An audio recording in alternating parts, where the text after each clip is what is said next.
Good morning everyone. We are going to learn relative pronoun today. हम आज relative pronoun पढ़ेंगे। जैसा कि प्रोनाउंस के क्रम में रिलेटिव प्रोनाउन एक इंपॉर्टेंट रोल निभाता है। What is relative pronoun? Let us see here. आइए देखते हैं रिलेटिव प्रोनाउन क्या होते हैं। Although a relative pronoun refers to a noun mentioned before it, relative pronoun वो प्रोनाउंस होते हैं जो इसके पहले आते हैं, जो उसके नाउन के रूप में आए रहते हैं, उसी का मेंशन किया रहता है, उसी को उल्लेख किया रहता है। Some examples here. I met Harish. Harish had just return. I have found the pen. I lost the pen. Here is the book. You lent me the book. ये सेंटेंस जो लिखे गए हैं यह रिलेटिव प्रोनाउन के नहीं है। अब हम देखेंगे कि यह जो वो सेंटेंस है किस तरह से रिलेटिव प्रोनाउंस के रूप में आते हैं। Rewrite. I will rewrite the sentences I have written here. I met Harish who had just returned. In this sentence, who is used as relative pronoun? I met Harish. मैं हरीश से मिला जो अभी अभी वापस आया। We are not going to repeat the words already come in the first simple sentence. Another sentence, I have found the pen. I lost the pen. I have found the pen which I lost. Which I lost. In this sentence, which is used as a relative pronoun. Here is the book. You lent me the book. Here is the book that you lent me. यहां जो underline word that है वह relative pronoun के रूप में use हुआ। हम देखते हैं कि रिलेटिव प्रोनाउन दो तरह के कार्य करता है। एक तो कंजंक्शन के रूप में कार्य यहां पर कर रहा है। Here it works like a conjunction. यहां पर कंजंक्शन के रूप में भी कार्य कर रहा है who. And it is relative pronoun too. Relative pronouns के रूप में यूज हुआ है। दैट यूज हुआ है। यह जो दैट यूज हुआ है इसका एंटीसीडेंट है, पूर्ववर्ती कर्ता होता है। उसको हु का जो एंटीसीडेंट हरीश है, व्हिच का जो एंटीसीडेंट पेन है, दैट का एंटीसीडेंट बुक है। तो जितने भी रिलेटिव प्रोनाउंस होते हैं उसका एंटीसीडेंट होता है, उसके पूर्ववर्ती जो नाउन्स आते हैं। जैसा कि बताया गया है रिलेटिव प्रोनाउंस उन नाउन्स के मेंशन करता है जो पहले आया हुआ रहता है।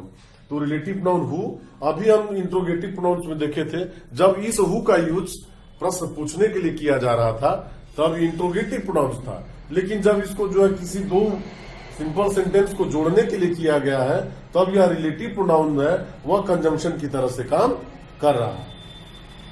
तो हम यह जो है समझ गए होंगे कि यह जो हु, व्हिच, दैट, ये सब जो सेंटेंस में आया हुआ है वह रिलेटिव प्रोनाउन है।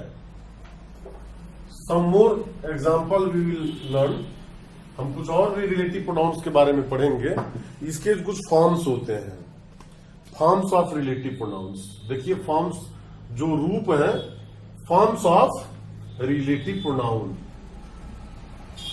रिलेटिव प्रोनाउन के कुछ रूप बने हुए हैं जो कि दिए गए हैं। जिस तरह से हम लोग जो इंट्रोगेटिव प्रोनाउंस के भी फॉर्म पढ़े थे उसके भी जो है ये नॉमिनेटिव के रूप में आते हैं। नॉमिनेटिव कौन हो सकता है, जेनिटिव कौन हो सकता है, एंड जेनिटिव, एक्यूजेटिव। एक्यूजेटिव के रूप में कौन होता है। एक्यूजेटिव तीन फॉर्म्स दिए गए हैं। हु, हु यहां पर इसका हिंदी अगर हम देखेंगे तो जो के अर्थ में आएगा, क्योंकि जब जोड़ने के लिए आ रहा है तब वह जो के अर्थ में होगा। इसका जेनिटिव जो होगा हुज होगा, हुज जिसका, और इसका जो एक्यूजेटिव है हु और हुम।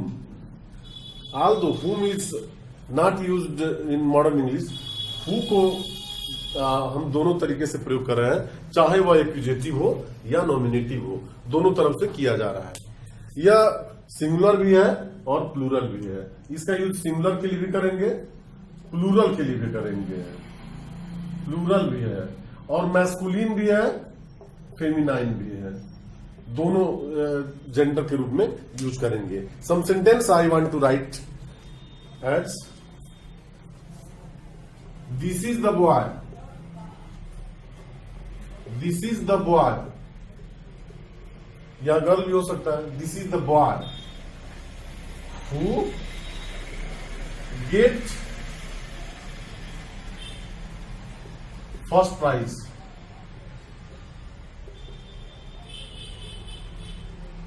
Who got first prize.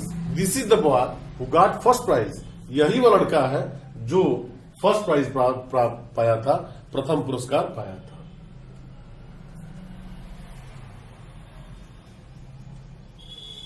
These are the boys or girls whose exercises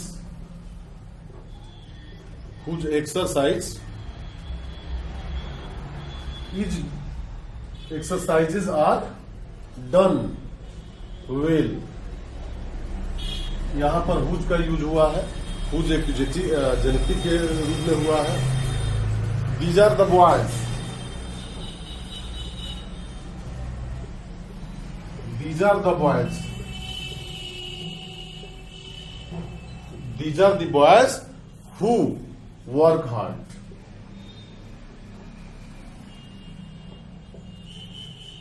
in this underline sentence हम देखते हैं कि हु का यूज जो है नॉमिनेटिव में रूप में हुआ है, हुज का यूज जो होता है जेनेटिव में हुआ है, और यहां पर जो हुआ है हु एक्यूजेटिव के रूप में हुआ है। तो हम देखते हैं कि इसके जितने भी रिलेटिव प्रोनाउंस हैं उसके अपने अपने जो कारक है हु, उसका एंटीसीडेंट है बॉय, हुज का जो है girls, boys.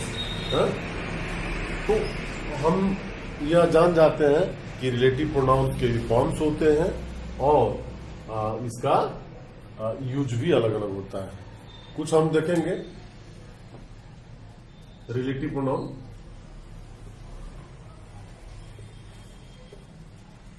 Use of relative pronouns. Note,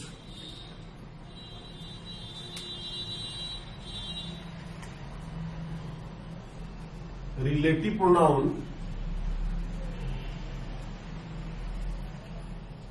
which has same form in nominative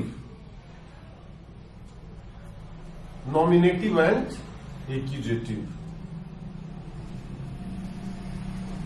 जो नॉमिनेटिव और एक्यूजेटिव में विच का सेम यूज किया जाएगा। दिस इज द हाउस, ईजी में this is the house, this is the house which,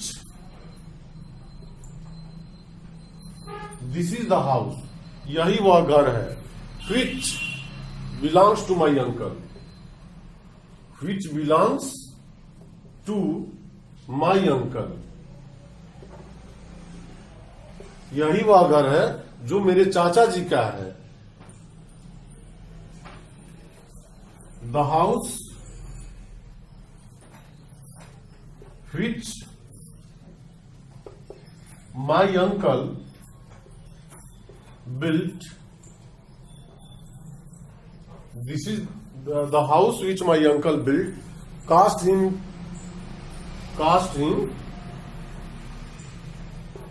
3,50,000।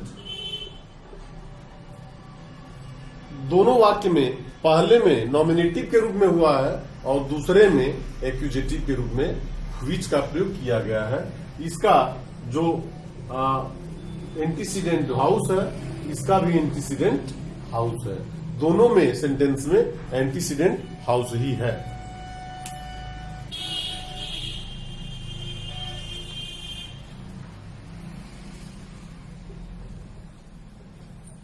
Next rule, the relative pronoun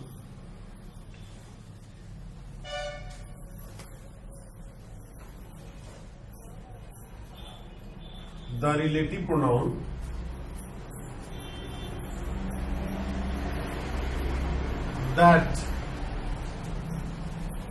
has same form in singular and plural, nominative, accusative. जो that का जो form है nominative में भी सेम है, accusative में सेम है, सिंगुलर भी है, प्लूरल भी है। तो इसके एग्जाम्पल देखते हैं। He that is content is rich, इजी में देखेंगे he that is content is rich. वह जो संतुष्ट है धनी है, जो संतुष्ट व्यक्ति है वो धनी है। तो दैट का यूज किया गया है यह सिंगुलर के रूप में। They that touch pitch will be defiled, they that touch pitch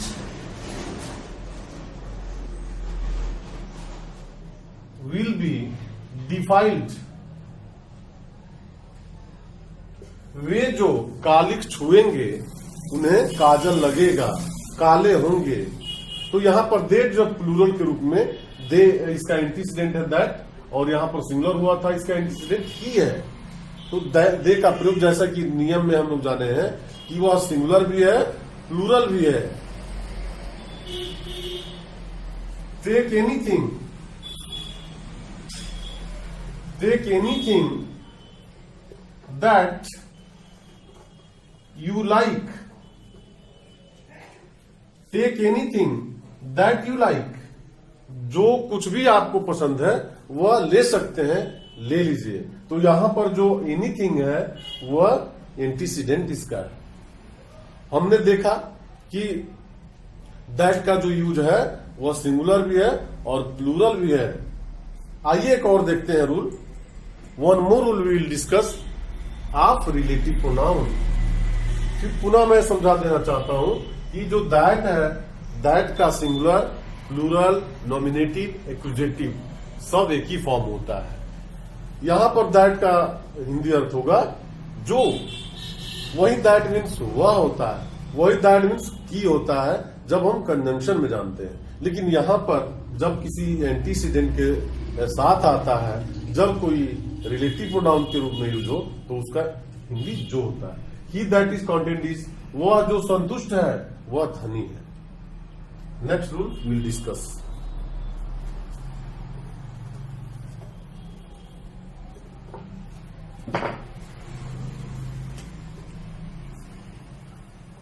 the relative pronoun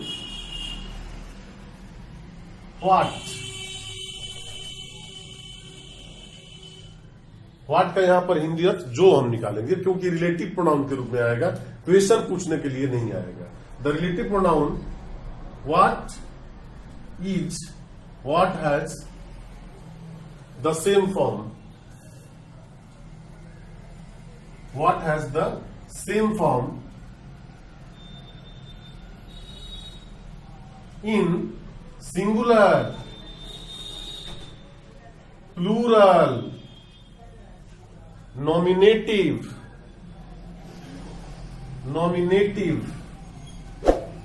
and accusative. What का जो यूज होगा वो सिंगुलर के रूप में सेम होगा, प्लूरल सेम होगा, और नॉमिनेटिव में भी होगा और एक्यूजेटिव में भी होगा, same form. Easy. What has happened, what has happened is not clear. What has happened is not clear. जो कुछ भी घटना घटी है वो स्पष्ट नहीं है। यहां पर प्रश्नवाचक चिन्ह नहीं लगाएंगे, यहां पर हम फुल स्टॉप लगाएंगे, क्योंकि व्हाट का यहां पर जो यूज हुआ है वह रिलेटिव प्रोनाउन के रूप में हुआ है। आई से,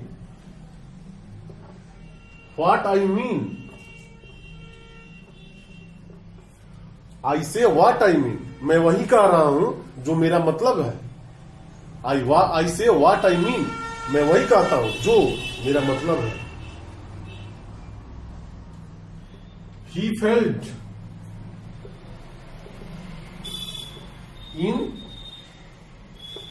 in what he attempted।